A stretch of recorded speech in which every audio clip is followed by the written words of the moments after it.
మీకు కావలసినవన్నీ మీ పరలోకపు తండ్రికి తెలియదు. పరిస్థితులు బహుశా ప్రతికూలంగా ఉన్నాయేమో, కొంతమందికి పారిపోయే పరిస్థితులు కనిపిస్తున్నాయేమో, ఎక్కడ ఉంటామని అనుకున్నామో అక్కడ ఉండకుండా పంపిస్తున్నారేమో. కొన్నిసార్లు కష్టాలు వచ్చినాయి, ఇబ్బందులు వచ్చినాయి, నష్టాలు వచ్చినాయేమో, ఇవన్నీ జరిగినాయేమో. అయ్యో నేను ఇలాగ అయిపోయాని అని అనుకోవచ్చు. ప్రభు ఒక దగ్గర నుండి పంపిస్తే ఇంకో దగ్గర ద్వారం తెరిచింటాడు. ఆయనకేదో ఒక ఉద్దేశం. దేవుడు ఎప్పుడూ పొరపాటు చేయడు. జీవితం మార్చబడుతుంది, ఆశ్చర్యకరమైన వెలుగులోనికి వస్తుంది. కానీ దేవుడు మన మిస్టేక్స్ అన్నీ బైపాస్ చేసి, ఓవర్ రూల్ చేసి మనల్ని తిరిగి తన సంకల్పంలోనికి తోడుకొని వస్తాడు. అదే దైవకృప. ఈ అధ్యాయంలో ఒక 5 విషయాలు మీ గమనానికి నేను తీసుకురావాలని కోరుతున్నాను. మొదట, జాకబ్స్ డిపార్చర్, యాకోబు నిర్గమము అంటే బయలు వెళ్ళుట లేదా పారిపోవచ్చ. ఇది నేను చెప్పే మాట కాదు, 35లో చెప్పబడింది. సహోదరుని యొద్ద నుండి పారిపోయినప్పుడు. కనుక పరిస్థితులు బహుశా ప్రతికూలంగా ఉన్నాయేమో, కొంతమందికి పారిపోయే పరిస్థితులు కనిపిస్తున్నాయేమో, ఎక్కడ ఉంటామని అనుకున్నామో అక్కడ ఉండకుండా పంపిస్తున్నారేమో. పారిపోయే పరిస్థితులు చేరే స్థలం అవుతుంది. పారిపోయే స్థలంలో పడుకునే స్థలం అవుతుంది. పారిపోయే స్థలంలో దేవుడు చూసే స్థలం అవుతుంది. కనుక దేవుడు ఒక స్థలం నుండి ఒక స్థలానికి తీసుకుని వెళ్తున్నాడంటే ఆయనకేదో ఉద్దేశం. దేవుడు ఎప్పుడూ పొరపాటు చేయడు. మనం చాలా మిస్టేక్స్ చేస్తాం. ఎక్కడ ఉండాలో అక్కడ ఉన్నాం, ఎక్కడ ఉండకూడదు అక్కడ ఉంటాం. ఏది చదవాలో అది చదువు, ఏది చదవకూడదు అది చదువుతాం. ఇంక ఇలాంటివి అనుకుంటా పోతే చాలా ఉంటాయి మన దగ్గర. కానీ దేవుడు మన మిస్టేక్స్ అన్నీ బైపాస్ చేసి, ఓవర్ రూల్ చేసి మనల్ని తిరిగి తన సంకల్పంలోనికి తోడుకొని వస్తాడు. అదే దైవకృప. సరే, నేను ఇలాగ చేసి చెప్పానని మిస్టేక్స్ చేస్తూనే పోవాలని కాదు దాని అర్థం. నష్టాలు భరిస్తూనే పోవాలని కాదు దాని అర్థం. మామూలుగా మనమే తెచ్చుకుంటాం చాలా సమస్యలు. ఇప్పుడు యాకోబు సమస్య ఆయనే తెచ్చుకున్నాడా, దేవుడు అనుమతించినాడా? ఆయనే తెచ్చుకున్నాడు. మనం తెచ్చుకునేవి ఈశ్వరులకు 199 మనమే తెచ్చుకుంటాం. అది కూడా ఏంటి, వారం వడ్డీకి, చక్రవడ్డీకి, ఒక చేతి బదులు కాదు. ఏదో 1% దేవుడు అనుమతిస్తాడేమో యోగులాగా. కానీ మనం ఏం చేస్తామంటే 99 దేవుడే అనుమతించినాడు అంటాం, ఒక్కటి మాత్రం మనం తెచ్చుకున్నాం అంట. అంత రివర్స్ గేర్ కదా మనది. ముందుకు పోమంటే వెనక్కి పోతాం, వెనక్కి పోమంటే ముందుకు పోతాం, పక్కన పోమంటే అక్కడే ఆగిపోతాం, వెనక్కి పోమ, ఎడం తిప్పంటే కుడికి తిరగమంటే ఎడం తిరగదా, తినొద్దు అంటే తింటాం, తినమంటే తినము. ఆదాముకి ఏం చెప్పాడు? తినొద్దు అని చెప్పాడు. ఏం చేశాడు? తిన్నాడు. పేతురుకి ఏం చెప్పాడు? తిను అన్నాడు. ఏం చేశాడు? నేను తినను. అంత సేమ్ టైప్ మనం ఉంటాయి, డిట్టో, సేమ్ టు సేమ్. బైబిల్లో మాదిరే మనం కదా, మన మాదిరే బైబిల్లా. జాకబ్స్ డిపార్చర్, యాకోబు వెడలిపోయాను.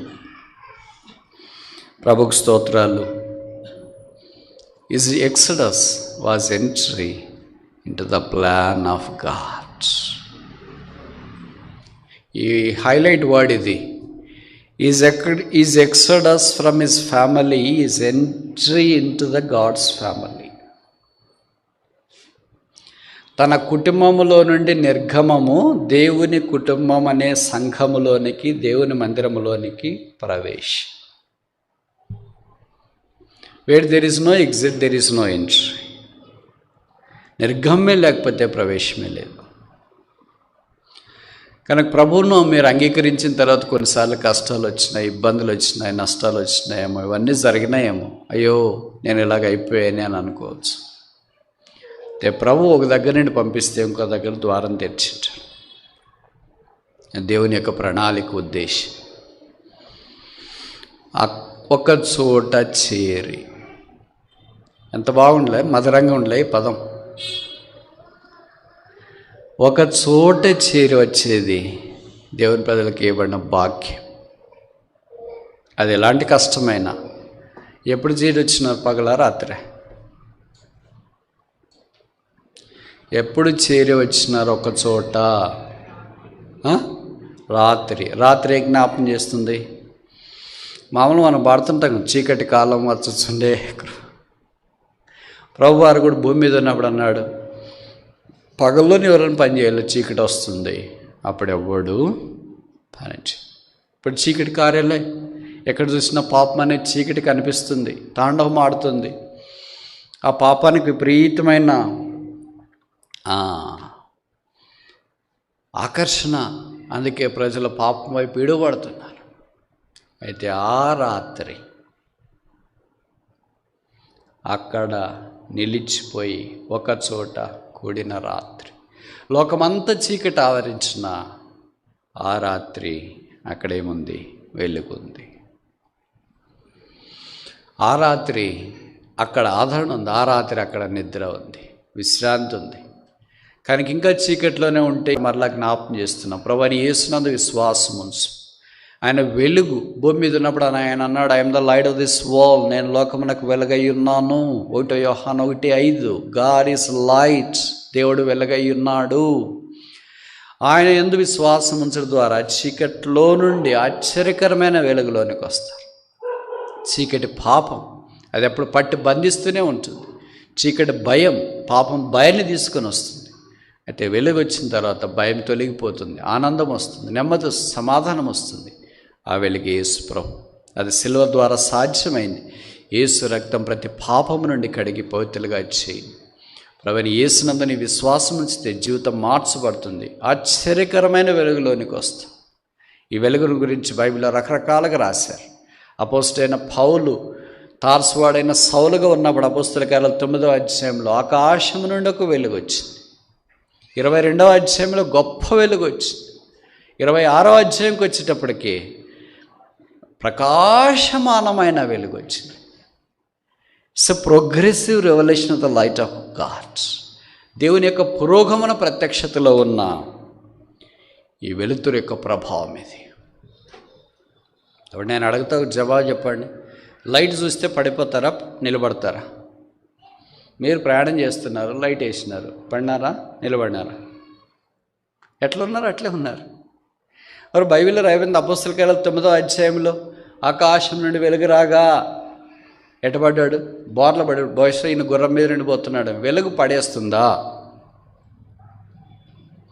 మనం అప్పుడు ఇప్పుడు వర్షాకాలం మిరపలు వస్తుంటాయి, పడేస్తుందా? భయపడతాం, దట్స్ ట్రూ. కానీ పడేది కదా. This is heavenly light, this has power. వెలుగు అంటే ఏంటంటే, లైట్ అంటే పవర్. అది పనిచేస్తుంది. అలాగూ యేసునందు విశ్వాసం ఉంచడం ద్వారా చీకట్లో నుండి ఆశ్చర్యకరమైన వెలుగులోనికి వస్తారు. ప్రభువైన యేసునందు విశ్వాసం ఉంచు, అప్పుడు మీరును మీ ఇంటి వారును రక్షణ పొందుతారు. రెండవది చూస్తామా? ఆదికాండం 28.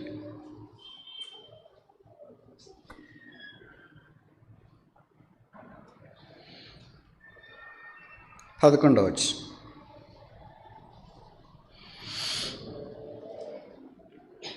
Genesis chapter 28 verse 11. ఒక చోట చేరి ప్రొద్దుకొంకినందున అక్కడ ఆ రాత్రి నిలిచిపోయి ఆ చోటి రాళ్లలో ఒకటి తీసుకొని తనకు తలగడగా చేసుకొని అక్కడ పండుకొనెను. అప్పుడు అతడు ఒక కల కానెను. బైబిల్లో చాలా స్ట్రేంజ్ ఉంటాయి కదా పదాలు. అప్పుడు, ఎప్పుడో.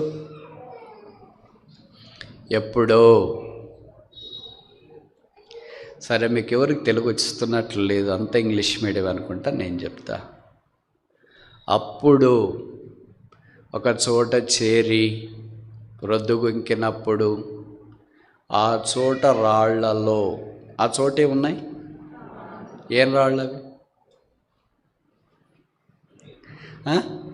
దీన్నే పేతురు రాస్తాడు మన భాషలో, సజీవమైన లివింగ్ స్టోన్స్. అటువలే మీరును సజీవమైన రాళ్ల వలె దేవుని మందిరముగా కట్టబడుచున్నారు. ఇదే యాంప్లిఫికేషన్ అక్కడ. This is called, new testament is called a commentary of the old testament. కొత్త నిబంధన అంటే పాత నిబంధనలోది కామెంటరీ, అంటే మనకు అర్థమయ్యే భాషలో మన భాషలో చెప్పడానికి పరిశుద్ధాత్మ దేవుడు చేసిన ప్రయత్నం. రాళ్లలో ఒకటి తీసుకొని, అన్నీ కాదు, ఏ మూలకు తలరాయి ఒకటే, సియోన్లో రాయి ఒకటే, ప్రశస్తమైన రాయి ఒక్కటే, ఆ రాయి యేసుక్రీస్తు ప్రభువే. దాన్ని తలగడగా చేసుకొని నిద్రపోయింది. ఇప్పుడు నేను నేరుగా ప్రశ్న అడుగుతాను, మిమ్మల్ని ప్రశ్న అడిగేంతటి వాడిని కాదు, కానీ వాక్యం మీద మనస్సు కేంద్రీకరించడానికి చిరు ప్రయత్నం. ఇంట్లో నుండి ప్రాణం అరిచేతిలో పట్టుకొని బయటికి పారిపోతున్నప్పుడు అడవుల్లో ఒక రాయి తలగడగా చేసుకొని పడుకోవటానికి పూనుకుంటే నిద్ర పడుతుందా పట్టదా? కల రావాలంటే చాలా గాఢ నిద్ర పట్టాలి. ఊరికే పూటికి మనకి నిద్రపోతే పిల్లి నిద్ర మాదిరి కాదు. అప్పుడు అతడు ఒక కలగానే అంత నిద్ర రావాలి. వస్తుందా? మనకి చిన్న దానికే నిద్ర పట్టదు రాత్రి. మళ్ళీ ఏసీ రూమ్లు ఉంటాం, దోమతరలు ఉంటాయి, డాడీ ఉంటారు, మమ్మీ ఉంటారు, బ్రదర్స్ సిస్టర్స్ ఉంటారు, అన్నోళ్ళు అక్కళ్ళు అందరు కుటుంబం అంతా దాదాపు అదే ఇంట్లోనే ఉంటారు. చిన్నది ఫెయిల్ అయినామంటే నిద్ర పట్టదు, రేపు రిజల్ట్స్ వస్తాయంటే అసలే నిద్ర పట్టదు. ఇలాంటివి చెప్తా పోతే ఇంకెన్ని ఉంటాయి. రేపు పెళ్ళి అవుతుందంటే అసలు నిద్ర పట్టదు, అది వేరే విషయం అనుకోండి. ఇలా నిద్ర పట్టని రాత్రులు ఎన్నో ఉంటాయి. ప్రాణం ఇంక అయిపోయింది, బతుకుతావో లేదు తెలియదు. అలాంటి ప్రాణాపాయ పరిస్థితులు ఉన్నప్పుడు ఎలాగ నిద్ర పట్టింది? అప్పుడు యాకోబు వయసు 77 సంవత్సరాలు, పెళ్లి కాలేదు. ఇంకోసారి చెప్పనా? 77 సంవత్సరాలకి పెళ్లి కాని వాళ్ళు ఎవరైనా ఉంటే చేయొద్దండి. మనకి 77కి అన్నీ అయిపోయింటాయి, ఇంక రెడీగా ఉంటాం పరదేశులమో ప్రియులారా. ఇప్పుడు బైబిల్ యాకోబు జీవితం నవ్ ఇట్ స్టార్ట్స్, ఇప్పుడు ఆరంభం అవుతుంది. What is the end in a human perspective is a beginning in the God's perspective. మనిషి జీవితంలో ఇది అంతమని అనుకునేది దేవుని దృక్పథంలో ఇది ఆరంభమే. మనకి ఇదంతా అయిపోయింది, ఇంకా all my life is done, my studies are done, my family is done, my children are done, my church is done, all my ministry is done. No, who said that all your ministry is done, your family is done, your studies are done, your job is done, future is done? No, it's a beginning in the perspective of God. దేవుని దృష్టిలో అది ఇంకా ఆరంభమే, మన దృష్టిలో అది ముగింపే. 77 ఏళ్ళకి కింద ఎలాగ పడుకుంటారండి? ఎంత యాకోబు సుఖంగా ఉన్నవాడు. యాకోబు పేదవాడా ధనవంతుడా? చాలా ధనవంతుడు, అంత ఇంత ధనవంతుడు కాదు. అబ్రహాం ధనవంతు ఎవరికి వచ్చింది? ఇస్సాకు వచ్చింది. అబ్రహాం ఎలాంటి వాడంట? ఆది కాండంలో చెప్పబడింది, బహుధనవంతుడు, not rich person. Okay, greatly rich, బహుధనవంతుడై ఉండెను. ఆ ఆస్తి అంతా మరి ఇస్సాకు వచ్చింది కదా. ఇస్సాకు అదంతా ఖచ్చితంగా వీళ్ళుకుంటారు. ఎంతమంది పనివాళ్ళు ఉన్నారో, ఎంతమంది దాసులు ఉన్నారో, ఎంతమంది సహాయం చేసేవాళ్ళు ఉన్నారో. మరి మమ్మీకి పెట్, మమ్మీ దగ్గర గుడారంలోనే ఉండేవాడు. అలాంటి వాడు maybe first time he was out side his mummies lab. Mummy tent నుండి, మమ్మీ వెట్టదనం నుండి, మమ్మీ యొక్క ఆదరణ నుండి మొట్టమొదటిసారి బయటకు వచ్చినాడు అనుకుంటా. ఇప్పుడు ఈ రాత్రి నిద్ర పట్టింది. కొంతమంది అలాగే ఉంటారు, అయ్యో బ్రదర్ జీవితంలో ఎప్పుడు బయటలేనండి, అందుకేనేనండి దేవుడు బయటికి తెచ్చాడు. ఎప్పుడు హాస్టల్లో లేదండి, ఎప్పుడు ఫెయిల్ కాలేదండి, ఎప్పుడు ఇట్లా జరగలేదు. ఎప్పుడు జరగలేదు కనుక నేను జరిగింది, ఎప్పుడు జరగలేదు కనుక జరగకూడదు అనుకోకూడదు. దేవుని ప్రణాళిక. ఆయన ఇంట్లో ఉన్నప్పుడు కళ రాలేదు. ఏ రోజు కానీ 77 ఏళ్లలో నాకు కళ వచ్చిందని వాళ్ళ అమ్మగారికి చెప్పినట్లు, వాళ్ళ అమ్మ ఏం కళ వచ్చిందిరా అని అడిగినట్లు బైబిల్లో రాయలేదు. Maybe this is the first dream he had of 77 years of life.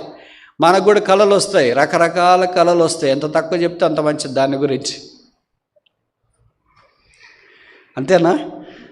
మనం ప్రార్థన చేసుకునే పడుకుంటాం. రాత్రి పడుకునేటప్పుడు ప్రభా చెడ్డ కళలు రాకుండా సహాయం చేసి, చుట్టూ దూత కాదు దూతలు. అగ్ని ప్రాకారం ఉంచి పడుకున్నామో లేదా 1-2 గంటలు కూడా ఉండదు. అప్పుడే అరిసింటామంటే ఇంట్లో వచ్చింటా డాడీ నా మమ్మీ ఏంటి అట్ట అరుస్తున్నారా? నేను ఎప్పుడు ఏడుస్తాడు డాడీ పడుకోను. అయ్యో అరుస్తున్నావు, కాలు వదలు, చెయ్యి వదలు, కాలు వదలు, చెయ్యి. బైబిల్ ఉందే పక్కన బైబిల్ ఉంది, సియోన్ గీతాలు ఉంది, దైవ మర్మాలు ఉన్నాయి, మొబైల్ ఫోన్లో సాఫ్ట్ కాపీ ఉంది, బైబిల్ అన్నీ బైబిల్ ఉన్నాయి, పక్కన ఉన్నాయి కానీ హృదయంలో లేవుగా. మన కళలు ఎట్లొస్తాయంటే ఎంత తక్కువ చెప్తే అంత మంచిది. రాత్రిపూట మళ్ళీ నేను చెప్పాను అనుకో అవే వచ్చినాయి మీకు నన్ను తిట్టుకుంటారు. యాకోబుకి 2 రకాలైన కళలు రావాల సైకాలజీ ప్రకారం. మొదటి రకం ఏంటంటే అన్న యుద్ధ నుండి పారిపోతున్నాడు కనుక అన్న ఆయన తరంతున్నట్లు ఈయన పరిగెత్తిపోయినట్లు దశకు వచ్చిన తర్వాత ఇంక పరిగెత్తడానికి శక్తి లేకుండా అన్నకు దొరికిపోయినట్లు అన్న ఏంటరా నా ఆశీర్వాదం తీసేసుకుంటావని కత్తి తీసుకొని పొడుస్తున్నట్టు అన్నా అని కేకలేసినట్టు స్టాప్, కట్, సీన్ కట్ అట్లా రావాల. అది రాలేదు. ముందు ఆలోచిస్తే దూరదృష్టితో, మనకి ఎక్కువ దూరదృష్టి కదా ఇట్లాంటి దాంట్లో.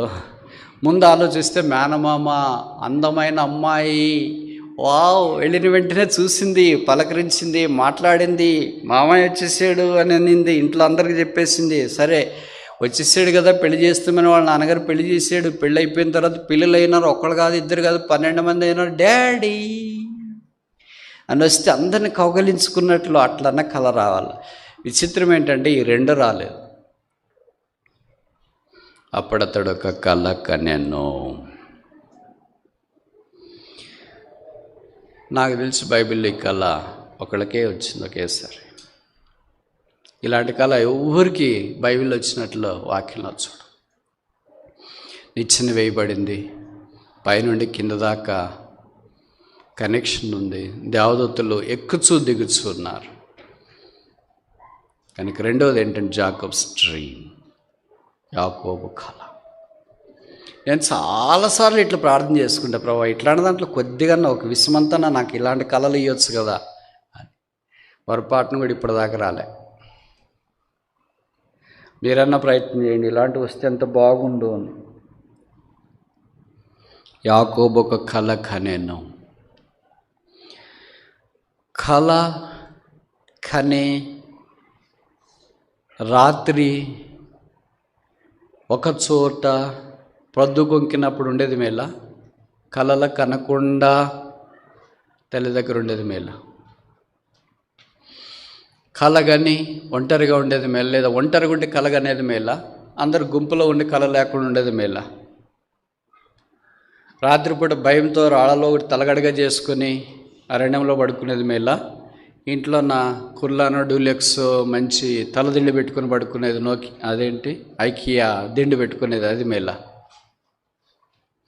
మనం ఏమనుకుంటామంటే అది ఇది కావాలా ఇది కావాలా బ్రదర్, ఆదివారం కళ, సోమవారం నుండి శనివారం దాకా కుటుంబం అనుకుంటాం. అటు కాదనుకుంటాం. Jacob's dream was unique. యాకోబు కళ అసమానం. None has such a dream in the Bible other than Jacob. బైబిల్లో కళలు వచ్చిన కొంతమంది చెప్తుంటారు కదా, నాకు కూడా కళ వచ్చిందని. ఏం కళ వచ్చిందంటే నువ్వు తొందరగా చచ్చిపోతావని కళ వచ్చింది అని. మీరు ప్రార్థన చేస్తారంటే ఎట్లా నమ్మాలా? మీరు వాక్యం చదువుతున్నారంటే ఎట్లా నమ్మాలా? మీరు భక్తులంటే ఎట్లా నమ్మాలా? ఎక్కడైనా కొత్త నిబంధనలు అలాంటివి ఉంటే చూడండి, ఒకేసారి అగాబు కరో వస్తుందని దేవుడు ప్రవచించమని చెప్పినాడు, కరోరు గురించి చెప్పినాడు. ఎవరికైనా వెళ్ళి చెప్పినాడు నువ్వు సస్తావు అని, పౌల దగ్గరికి కానీ పేతురు దగ్గర కానీ ఇంకెవాళ్ళ దగ్గరికైనా. ఇవన్నీ మీకు జరుగుతున్నాయండి రోజు. నేను చెప్పేది ఊరికి గాలిలో మాటలు కాదు.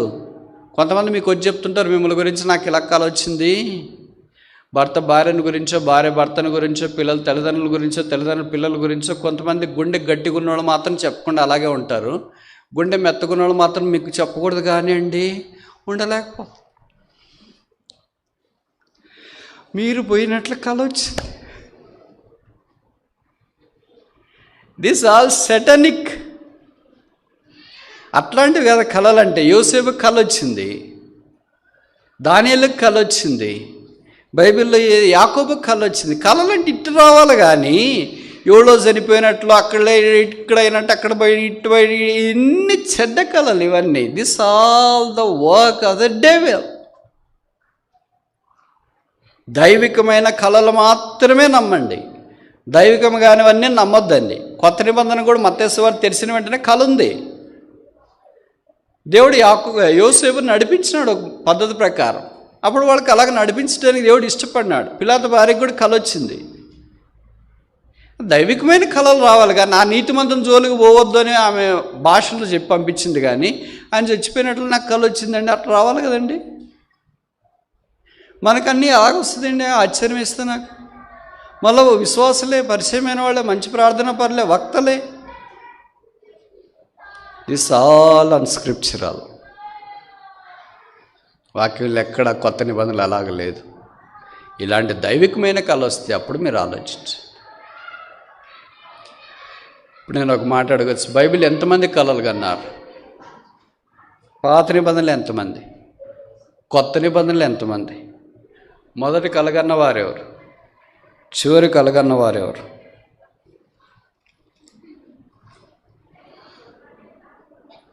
ప్రశ్న అర్థమైంది అనుకుంటా కదా. How many dreamers are mentioned in the scriptures? కళ అనే పదం కాదు, కళ కన్నవారు. కొత్త నిబంధనలు ఎంతమంది? పాత నిబంధనలు ఎంతమంది? మొదటి ఎవరు కలగన్నారు? చివరికి ఎవరు కలగన్నారు? సరే, చిన్న చిన్న ప్రశ్నలకు మీరు జవాబు చెప్పడం అంత బాగుండదు కదా, నేనే చెప్తాను. కనీసం 14 మంది బైబిల్లో కళ కన్నట్లు మనం చూస్తాం. 14 డ్రీమర్స్. పాత నిబంధనలో 11 మంది, కొత్త నిబంధనలో 3. పాత నిబంధనలో మొదట కలగనిన వ్యక్తి యాకోబు. బైబిల్లో ఆఖరి కలగన్న వ్యక్తి ఎవరు? ఇందాక చెప్పా, పిలాతు భార్య. బైబిల్లో మొదటి కలగన్నది పురుషుడు, ఆఖరి కలగన్నది స్త్రీ.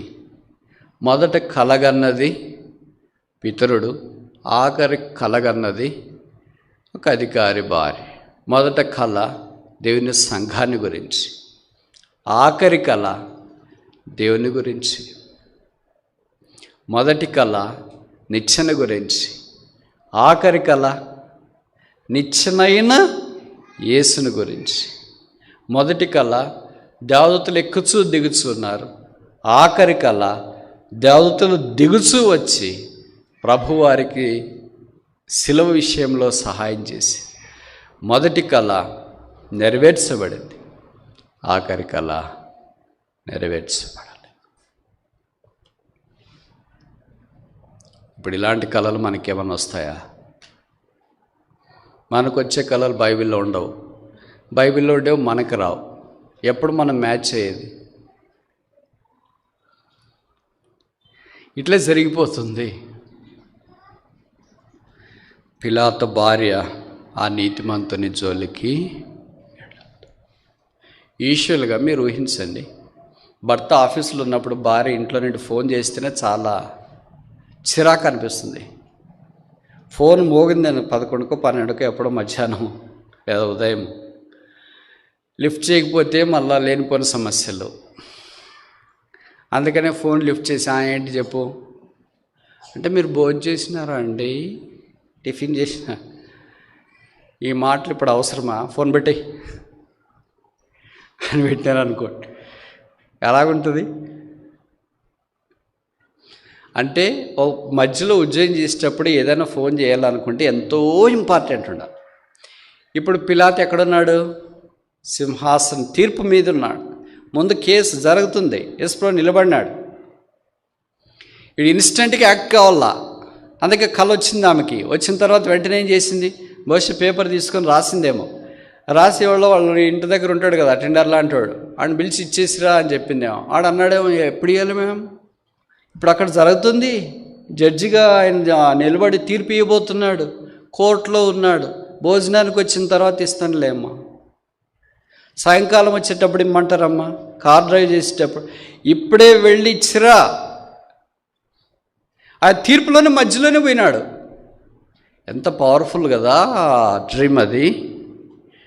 పిలాతు తప్పించాలనుకున్నాడు, కానీ ప్రజలకు భయపడి తప్పించలేకపోయాడు.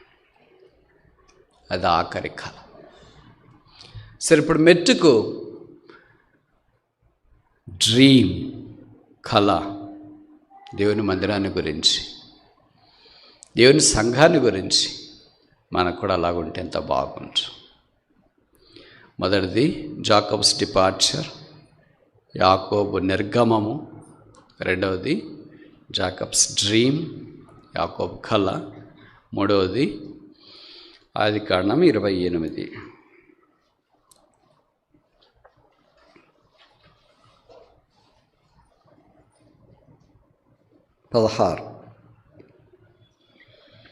యాకోబు నిద్ర తెలిసి, నిశ్చయముగా యెహోవా ఈ స్థలమందున్నాడు, అది నాకు తెలియకపోయాను అనుకొని భయపడి, ఈ స్థలం ఎంతో భయంకరం, ఇది దేవుని మందిరమే కానీ వేరొకటి కాదు, పరలోకపు గవిని ఇదే అని అనుకొనెను.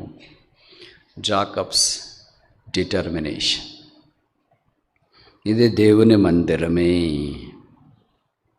యాకోబు నిద్ర తెలిసి. ఇప్పుడు కొన్ని ప్రశ్నలు అడగవచ్చా? బైబిల్లో మందిరంలో నిద్రపోయిన వాళ్ళు మొదటి వ్యక్తి ఎవరు? పోనీ మందిరంలో ఎంతమంది నిద్రపోయినారు బైబిల్లో? పాత నిబంధనలు ఎంతమంది? కొత్త నిబంధనలు ఎంతమంది?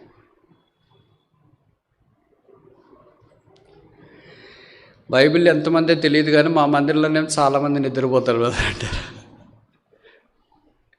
కొంతమందికి ఎలాగుంటుందంటే బయట అస్సలు నిద్ర పట్టదు, వాళ్ళ ఇంట్లో కూడా నిద్ర పట్టదు, మందిరంలోకి వచ్చేటప్పుడు ప్రార్థన చేసి పాటలు పాడేటప్పుడు కూడా వాళ్ళకి నిద్ర పట్టదు.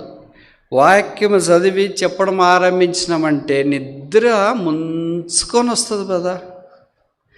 మళ్ళీ ఎప్పుడు కరెక్ట్గా వాళ్ళకి మెలకు వస్తుందంటే సిటీ బస్సు స్టాప్ దగ్గర ఆగినప్పుడు ఎలాగ మెలకు వస్తుందో కొంతమందికి అలాగ. ప్రభు మనకు అలాగ ఉండనట్లు సహాయం చేయను గాక అని స్పీకర్ ముగించేటప్పుడు వెంటనే స్పార్క్ మాదిరి వాళ్ళకి తట్టి లేపినట్లు వచ్చింది బ్రదర్ మెలకువ. వాక్యం చెప్పేటప్పుడు వాళ్ళకి అంత బాగా నిద్ర వస్తుంది. మామూలుగా 2 సార్లు వస్తుంది ప్రార్థనకి, వాక్యానికి. యేసుప్రభు శిష్యులకు కూడా 3 శిష్యుల్ని గెచ్చమైన తోటలోకి ప్రార్థన కొరకు తీసుకెళ్తే వాళ్ళు నిద్రపోయారుగా. ప్రార్థన అంటేనే నిద్ర వస్తుంది, వాక్యం అంటే కూడా నిద్ర వస్తుంది. పౌలు విస్తారంగా బోధ చేస్తూ ఉంటే ఒక యవనస్తుడు, ఏం పేరు, ఐతికు, నిద్రపోయినట్లు వాక్యంలో మనం చూస్తాం. కనుక ప్రార్థనకి వాక్యంకి మందిరంలో సాధారణంగా నిద్ర వస్తుంటుంది కనుక నేను వాళ్ళని ఏమనను. ఎందుకంటే వాళ్ళని ఎందుకు డిస్టర్బ్ చేయాలి? ఇంట్లోనే నిద్ర పట్టట్లేదు వాళ్ళకి, మందిరంలో నన్ను నిద్రపోని ప్రశాంతంగా. నేను అంత బాగా వాక్యం చెప్తున్నాను వాళ్ళకి నిద్ర వచ్చేటట్లు. అందుకే ఎంకరేజ్ దేం. ఎప్పుడు నిద్ర వచ్చేవాళ్ళు ముఖం కడుక్కోండి అని చెప్పి వాచ్ నైట్ సర్వీస్ రోజు మాత్రమే చెప్తా. అట్లా మిగతా రోజులు నాకు చాలామంది కనిపిస్తుంటారు కదా నిద్రపోయేవాళ్ళు. అబ్బా వీళ్ళకి ప్రశాంతంగా దేవుడు నిద్రిస్తున్నాడు, ప్రభుకు స్తోత్రాలు. యాకోబు నిద్ర తెలిసి, అది రాత్రిపూటే నిద్రపోయే సమయమే నిద్రపోయాడు. నిద్రపోని సమయంలో నిద్రపోతే ఎందుకు నిద్రపోతున్నా అనుకోవచ్చు, నిద్రపోయే సమయమేగా. నిద్ర తెలిసిన వెంటనే ఎవరు గుర్తొస్తారు? నిద్ర లేచినారు అనుకో, మీకు ఎవరు గుర్తొస్తారు చెప్పరండి, అంత అమాయకంగా ఉండొద్దండి.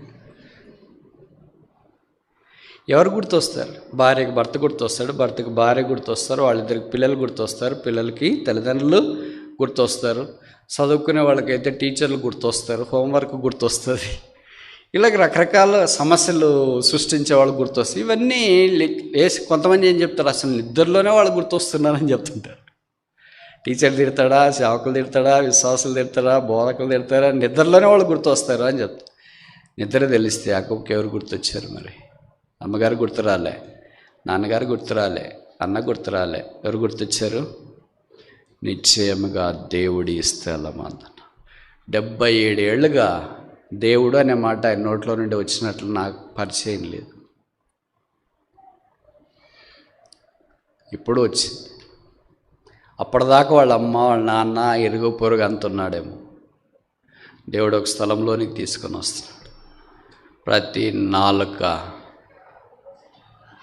ఆయన నామం ఒప్పుకోవాల్సిందే, ప్రతి మోకాళ్ళు ఆయన నామము ఉంచాల్సిందే.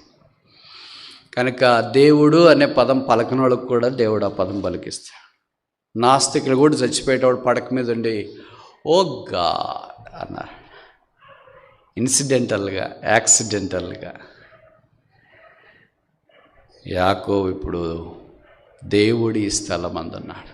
ఇప్పుడు నేను ఇలాగ అడగొచ్చా, యాకోబుకి ఎవరు చెప్పారు ఇవి దేవుడు ఇట్లుంటాడని? మనకి ఇలాగ చెప్తేనే నిచ్చెన, దేవదత్తులు ఇవన్నీ చెప్తేనే ఆహా దేవుడు అని అర్థమవుతుంది. ఆ దినాల్లో అంతకుముందు ఏం లేదు కదా, ధర్మశాస్త్రం కూడా లేదు కదా. వాళ్ళ మా అమ్మగారు సండే క్లాస్ కథలు చెప్తానికి కూడా ఏం లేదు. కథలు ఏమని చెప్తే వాళ్ళ తాతగారిని గురించి చెప్పాలా, ఇంకా తాతగారిని గురించి చెప్పాలా. అది ఆమెకు అంత పరిచయం ఉండాలి కదా. దేవుని యొక్క ఆత్మ వారిని ఎలాగ నడిపిస్తూ వచ్చినాడు చూడండి. మనకింత విస్తారంగా బోధించినా మనకి తీర్మానం రాదు. This is none other than the place of God. ఇది దేవుని మందిరమే కానీ వేరొకటి. సరే, ఇప్పుడు నేను అడుగుతా, అంతకుముందు దేవుని మందిరం చూసినాడా? మనం ఏదైనా చూస్తేనే కదా తెలిసేది, ఆహా ఇది దేవుని మందిరం అంటే. ఇప్పుడు మనకు తెలుసు దేవుని మందిరం అంటే ఇట్లుంటుంది అని తెలుసు కనుక ఓహో this the place of God అంటే. ఒక చర్చ్ అంటే ఇట్లుంటుంది, ఒక మాస్క్ అంటే ఇట్లా, ఒక గుడి అంటే ఇట్లుంటుంది, ఒకటి పలానా అది అంటే ఇట్లుంటుందని మనకు తెలుసు. ఎందుకంటే చాలా చూసాం కనుక. అసలు చూడుకోకముందు దాని రూపం నీకు ఎలాగ తెలిసింది? How come you know that it is the house of the Lord? Have you ever gone to the house of the Lord earlier? అంతకుముందు ఎప్పుడైనా దేవుని ఇంటికి వెళ్ళినట్లు గుర్తుందా? There was no existence of the house of the God earlier. అంతకుముందు దేవుని మందిరం అనే పేరే లేదు, అనే ఇల్లే లేదు, వెళ్ళడం అని కూడా లేదు. Or how come God manifested himself that is present in the house of the Lord for the first time to Jacob? మనకి దేవుని మందిరం అని బయట బోర్డులు పెట్టి, యూట్యూబ్లో పెట్టి, తర్వాత ఏంటి వాట్సాప్లో పెట్టి రకరకాలుగా పంపించినా కూడా దేవుని మందిరం అంటే మనకు గుర్తుండకపోతే, a person who never heard what the house of God is, who never saw how the house of God looks like, is naming that place as the house of God. ఏ స్థలం అది? ఏ స్థలమో?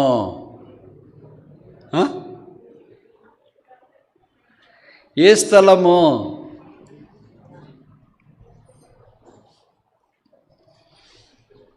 చెప్పరేంటి? మీరు అంత డీప్గా చెప్తే ఎట్లా? ఈ స్థలము ఎంతో భయంకరం. ఏ స్థలం? ఏ స్థలం? కలకనన స్థలం, దేవుడు ప్రత్యక్షమైన స్థలం, దేవుడు నివసించే స్థలం, దేవుడు మాట్లాడిన స్థలం. ఇది పాత నిబంధన. కొత్త నిబంధనకు వచ్చిన తర్వాత we are not place centered but person centered. పాత నిబంధన ఒక స్థలం ఉంది, యెరూషలేము ఉంది, సియోన్ ఉంది, దేవుని మందిరం ఉంది, బేతేల్ అనేది ఉంది. ఇప్పుడు కొత్త నిబంధనకు వచ్చిన తర్వాత యేసుక్రీస్తు ప్రభువే దేవాలయం కంటే గొప్పవాడు ఇక్కడ ఉన్నాడు. అందుకే వీఆర్ పర్సన్ సెంటర్డ్ చర్చ్. యేసు ప్రభు అన్నాడు, ఎక్కడ 2-3 చేరి వస్తారో కాదు, అక్కడ ఇంపార్టెంట్ వర్డ్ ఏంటి? నా నామమున కూడి వస్తారో. కనుక ఇన్ హిజ్ నేమ్, ఆయన ఉన్న దగ్గర, ఆయన ఉంటేనే దేవుని మందిరం, ఆయన లేకపోతే దేవుని మందిరము కాదు. ఆయన చుట్టూ మనం చేరి వస్తున్నాం. అది మన కొత్త నిబంధనలో ఉన్న భాగ్యం. ఇప్పుడు మన తీర్మానం ఏంటి మరి? What's our determination? ముందుకు వెళదామా? 28వ అధ్యాయం, జెనసిస్ చాప్టర్ 28 verse 18.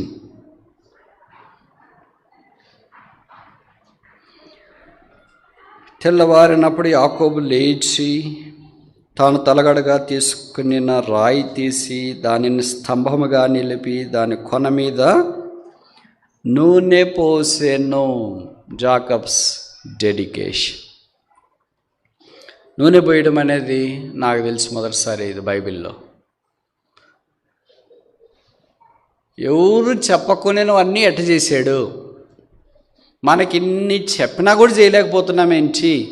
బైబిల్ చదవండి అని చెప్పినా చదవలేకపోతున్నాం, ప్రార్థన చేయండి అని చెప్పినా చేయలేకపోతున్నాం, ఆరాధన చేయండి అని చెప్పినా చేయలేకపోతున్నాం, మందిరానికి రండి అన్నారు అలాగపోతున్నాం. ఈయనకి ఎవ్వరు చెప్పలేదు ఏంటి? అయినా అన్నీ చేసాడేంటి? తేడా ఏంటి మనకి? ఈయనకి ఆయన దేవుని యొక్క మందిరాన్ని గురించిన ప్రత్యక్షత కలిగినవాడు. ఏ రాయి తీసుకున్నాడు, ఆ రాతిని నిలిపి దాని కొన, మూల భాషలో ఏంటంటే దాని తల మీద, తల ఉంటుందా రాతికి? కడుపు ఉంటుందా? కాళ్ళు ఉంటాయా? చేతులు ఉంటాయా? మనకు తెలియదు. కానీ పల్లెటూరులో మేస్త్రీలు అంటారా, ఇక్కడ బేల్దారులు అంటారా? రాళ్ళతో కట్టేవాళ్ళని ఏమంటారు? వెళ్ళినాయి వాళ్ళు పైన కడతా ఉంటారు, కింద పని చేసేవాళ్ళు ఉంటారు కదా, రే ఆ కడుపు నేను రాయిరా, ఆ తోక నేను రాయిరా అంటే, మనకి ఈ రాతికి తోక ఎలాగొచ్చింది, ఈ రాతికి కడుపు ఎలాగొచ్చింది మనకు తెలియదు. చెప్పానికి తెలుసు, ఇచ్చేవాడికి తెలుసు. మనం అడిగామనుకో తోక ఎలాగుంది దీనికంటే, ఇదిగో సాగదీసి పడింది. దీనికి కడుపు నేను రాయంటే పెద్ద గుండెల మధ్యలో.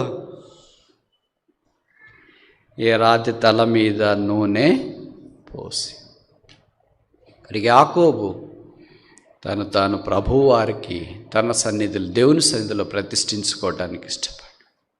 అదే ప్రతిష్టను గురించి మాట్లాడు. మనం కూడా అలాంటి అనుభవంలోనికి రావాలి. ఆ నూనె పరిశుద్ధాత్మ దేవుడు.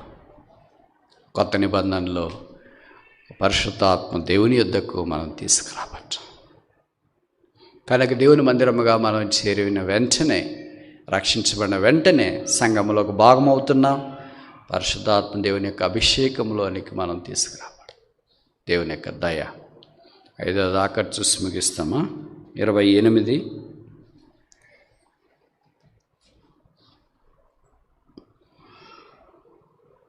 20వ వచనం. ఆదికాండం 28:20. Genesis chapter 28:20. అప్పుడు యాకోబు, నేను తిరిగి నా తండ్రి ఇంటికి క్షేమంగా వచ్చున్నట్లు దేవుడు నాకు తోడై ఉండి, నేను వెళుచున్న ఈ మార్గంలో నన్ను కాపాడి, తినుటకు ఆహారం, ధరించుటకు వస్త్రం నాకు దయచేసినడులా యెహోవా నాకు. అంటే ఇప్పటిదాకా ఏమి కాలేదు, ఇప్పటిదాకా ఏం కాలేదు. Is it true? దేవుడు కాకుండానే 77 సంవత్సరాలు గడిచిపోయినాయా?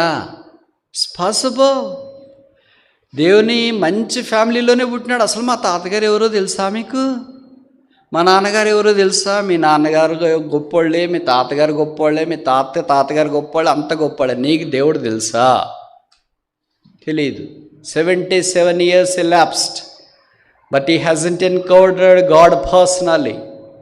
దేవుని ఆయన గుర్తించలేకపోయినాడు. యాకోబు లాంటి కుటుంబంలో పుడితేనే అలాంటి పరిస్థితి ఉంటే మన సంగతి ఏంటి? యాకోబుకున్నంత బ్యాక్గ్రౌండ్ నాకు తెలిసి ఇక్కడ ఎవరికి లేదు. ఇక్కడ కాదు, ఆన్లైన్లో వాళ్ళకి, ప్రపంచంలో ఎవరికి లేదు. ఇస్సాకు లాంటి తండ్రి ఉండేవాళ్ళు ఎవరైనా ఉన్నారా? అబ్రహాం లాంటి తాతగారు ఉండేవాళ్ళు ఎవరైనా ఉన్నారా? అలాంటి వంశావళిలో నుండి వచ్చిన వానికి ఎవరు తెలియదు? So strange. This possible. ఇది నన్ను కూడా చాలామంది చెప్తుంటారు, అయ్యి మా నాన్నగారు ఎవరో తెలుసా, మా అమ్మగారు ఎవరో తెలుసా? మీ నాన్నగారు అమ్మగారు మంచిదే, మీ తాతయ్య మంచోళ్ళే, వాళ్ళంతా భక్సింగ్ గారు మా ఇంటికి వచ్చినాడు, మా నాన్నగారు ఆ పెళ్ళి ఎవరు చేశారు తెలుసా? భక్సింగ్ గారే, మంచి, చాలా మంచిది, అన్నీ all good. But do know who God is? నీకు తెలుసా యేసుప్రభు ఎవరో? మీ అమ్మగారు నాన్నగారి సంగతి పక్కన, మీ తాతగారు అమ్మగారి సంగతి పక్కన, నీకు యేసుప్రభు అంటే తెలుసా? పాపల రక్షకుడు తెలుసా? నీ జీవితాన్ని మార్చేవాడని నీకు తెలుసా? నువ్వు నమ్మినావా? నువ్వు అంగీకరించినావా? Do you had any personal encounter with this God? ఈ దేవుడితో ఎప్పుడైనా వ్యక్తిగతంగా దర్శించబడిన దినం అనేది ఉందా? అది యాకోబుకి రాత్రి. యాకోబు దేవుని సన్నిధిలో మొట్టమొదటిగా నాకు తెలిసి this is first prayer for the first prayer, first time in the house of the lord. దేవుని మందిరంలో మొట్టమొదటిసారి ఆయన చేసిన ప్రార్థన ఇది. ఇది స్వార్థమా, నిస్వార్థమా? నన్ను కాపాడితే, నాకు భోజనం పెడితే, నాకు బట్టలు ఇస్తే, నన్ను తిరిగి తీసుకొని వస్తే, నాకు క్షేమం ఇస్తే,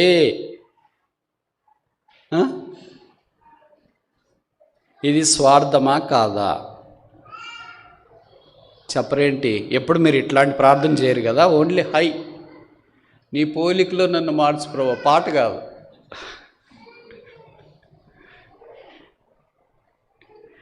మనం చేసేది ఇదే. This is not a selfish prayer. It's a prayer for the needs. అక్కర కొరకే చేసిన ప్రార్థన. జాకబ్స్ డివోషన్, ఆయన భక్తి, దేవుని మీద ఉన్న ఆయనకు నమ్మకం. మనకు అలాంటి నమ్మకం, దేవుడు వింటాడని ఆయనకు తెలిసింది, అర్థమైంది. మాట్లాడే దేవుడని అర్థమైంది, ప్రార్థనకు జవాబిచ్చే దేవుడని అర్థమైంది, దేవుడు వింటాడని. భోజనం కావాలని అడగడం తప్ప అండి? తప్ప కాదా? స్వార్థమా?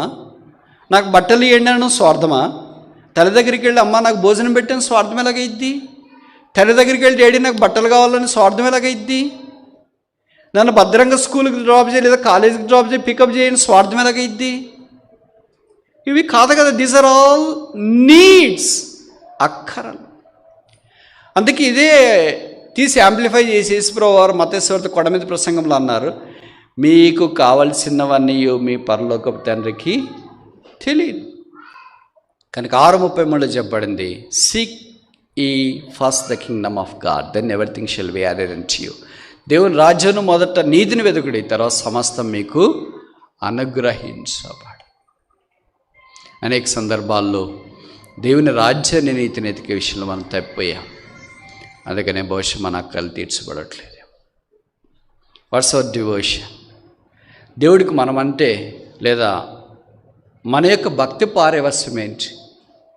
ప్రార్థన కాకుండా ఇంకేమవుతుంది?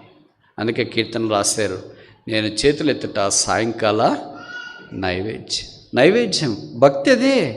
అందుకే క్రైస్తవేతర కుటుంబాల్లో సాయంకాలం అయిపోయిన వెంటనే ఇల్లంతా శుభ్రం చేసి దీపం వెలిగించి నైవేద్యం ఏంటి? ఇదంతా ప్రార్థన. వాళ్ళన్నీ చేస్తున్నారు కానీ మనం ఏం చేయలేకపోతాం.